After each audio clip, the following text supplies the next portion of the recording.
Assalamualaikum warahmatullahi wabarakatuh. Anak-anak, apa kabarnya? Semoga kita semua dalam keadaan sehat walafiat, dan semoga para pemirsa YouTube yang bukan anak sekolah ya, juga sama-sama kita berharap semoga kita selalu dalam keadaan sehat walafiat. Dan tidak lupa juga kepada orang tua, wali murid yang mendampingi anaknya dalam menonton video ini, semoga kita selalu sama-sama dihindarkan Allah dari segala bentuk macam penyakit ya saat ini. Tentunya kita masih dalam keadaan kita tetap di rumah, jadi sebaiknya kita belajar melalui video pembelajaran saja. Baik anak-anak, kita pada pertemuan kali ini akan membahas tentang sikap rendah hati ya. Namun sebelumnya seperti biasa, marilah kita membaca surat Al-Fatihah yang kita tujukan pahalanya kepada guru-guru kita dan orang tua kita. Dan selanjutnya kita lanjutkan dengan membaca doa sebelum belajar. Baik, kita mulai. Bismillahirrahmanirrahim. Alhamdulillahirabbil alamin. Arrahmanirrahim. Maliki yaumiddin. Iyyaka na'budu wa iyyaka nasta'in. Ihdinas siratal mustaqim. Siratal ladzina an'amta 'alaihim ghairil maghdubi 'alaihim waladdallin. Amin.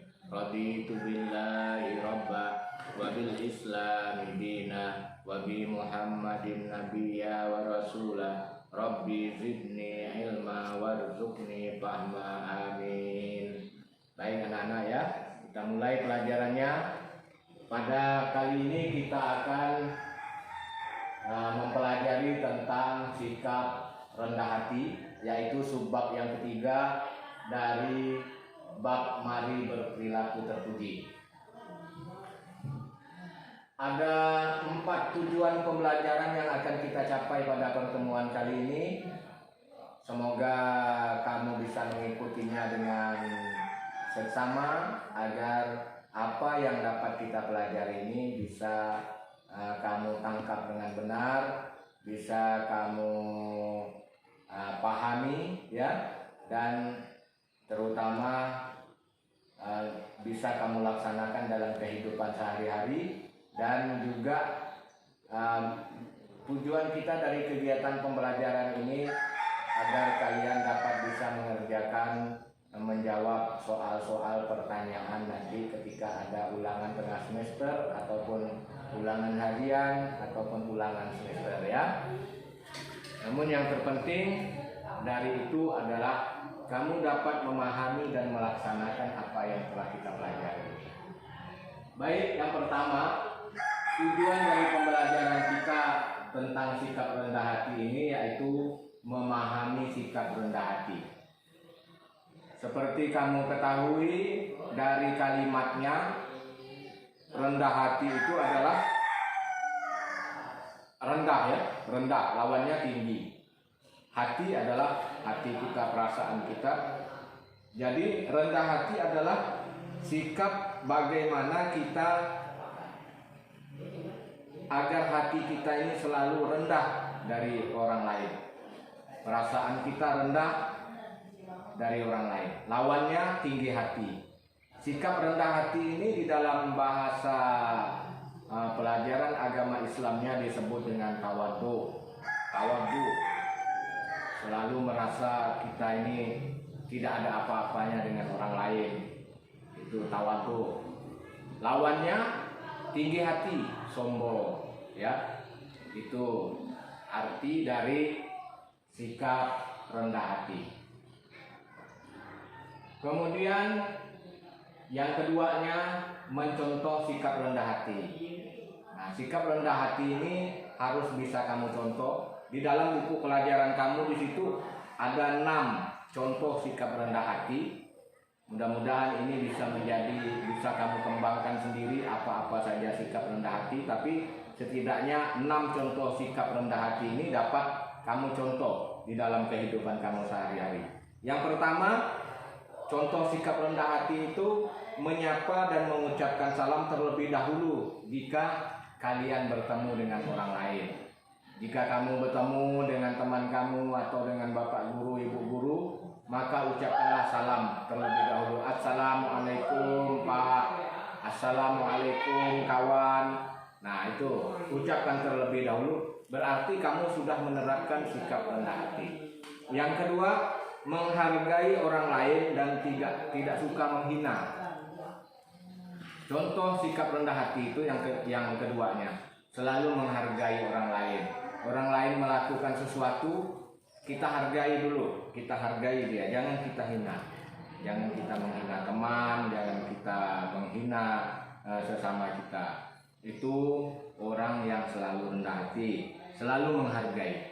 Yang ketiga, tidak memamerkan kepintaran atau kekayaan harta.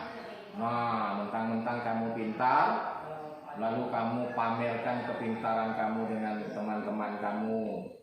Nah, ataupun orang tua kamu memiliki harta kekayaan yang banyak, kamu pamerkan dengan kawan-kawan kamu. Nah, itu adalah sikap yang memamerkan, itu sikap tinggi hati yang harus kamu contoh, tidak memamerkannya. Biasa-biasa saja, walaupun kamu pintar biasa, ya, jangan terlalu dinampak-nampakkan. Tapi tetap semangat belajar, bukan artinya kamu harus tidak boleh jadi orang pintar. Itulah tujuan pertamanya, menjadi orang pintar itu yang penting. Tapi jangan kamu selalu tunjukkan kepada teman kamu ataupun orang lain bahwa kamu pintar. Ya, itu contoh yang ketiga. Yang keempat, suka menolong dan memberi kepada orang lain. Itu termasuk contoh dari sikap orang yang rendah hati, itu suka menolong. Suka menolong, ada teman yang sedang dalam kesulitan, kita tolong dia. Itu rendah hati namanya. Kalau selalu itu ada orang membutuhkan, kita abaikan saja, berarti hati-hati, itu ada kesombongan di dalam dirinya. Tolong teman yang sedang memerlukan. Ada teman yang misalnya pulpennya habis, pinjamkan pulpen kamu, pinjamkan. Berarti kamu orang yang rendah hati. Yang kelima, tidak membeda-bedakan atau tidak pilih kasih dalam berteman. Itu contoh. Tidak mentang-mentang kamu pintar lalu kamu pilih teman kamu yang sesama orang pintar.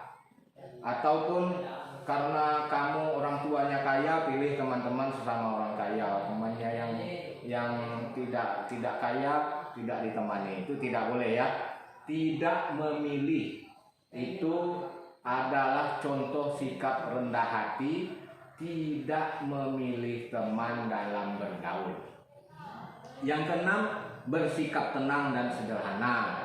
Tenang saja, tidak terlalu overacting, tidak terlalu berlebih-lebihan. Pakaian seragamnya, misalnya temannya pakai seragam yang harganya 50.000, kamu pakai seragam yang harga 1 juta. Nah, itu terlalu berlebih-lebihan, biasa saja. Biasa. Nah, itu contoh. Ini yang setelah mempelajari pertemuan kita pada hari ini, kamu harus dapat mencontoh sikap perilaku rendah hati. Yang ketiga, tujuan dari pembelajaran kita meyakini bahwa sikap rendah hati cerminan dari orang beriman, ya. Nah, bahwa kita orang beriman harus kita selalu rendah hati. Karena tinggi hati, sombong itu adalah sikap iblis, ya. Iblis itu karena dia sombong, tidak mau bersujud kepada Nabi Adam, lalu dia dikeluarkan oleh Allah dari surga. Yang keempat, membiasakan sikap rendah hati. Kamu biasakan setiap hari.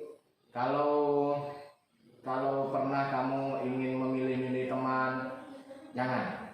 biasakanlah kita berteman dengan teman yang dulunya teman misalnya kamu hanya berteman sesama orang kaya saja, sekarang biasakan berteman juga dengan orang-orang yang tidak kaya. Tapi ingat, kalau orang-orang nakal jangan ditemani. Itu apa? Peringatan dari Bapak, saran dari Bapak ya. Kalau orang miskin temani, tapi kalau orang nakal jangan ditemani dia. Itu berbahaya. Ya. Dalam berteman kita juga perlu memilih, tapi yang kita pilih bukan karena kekayaannya, bukan karena kebodohannya. Orang bodoh, anak teman-teman kita yang kebetulan masih bodoh, belum paham pelajaran, kita temani dia, kita ajarkan pelajaran, kita bantu dia dalam memahami pelajaran. Tapi teman-teman kamu yang nakal, jangan. Kalau dapat kamu nasihati dia, jangan nakal ya. Baik, ini pelajaran kita, semoga bermanfaat. Mari kita akhiri pelajaran kita pada hari ini dengan ucapan hamdalah. Alhamdulillahirabbil alamin. Assalamualaikum warahmatullahi wabarakatuh.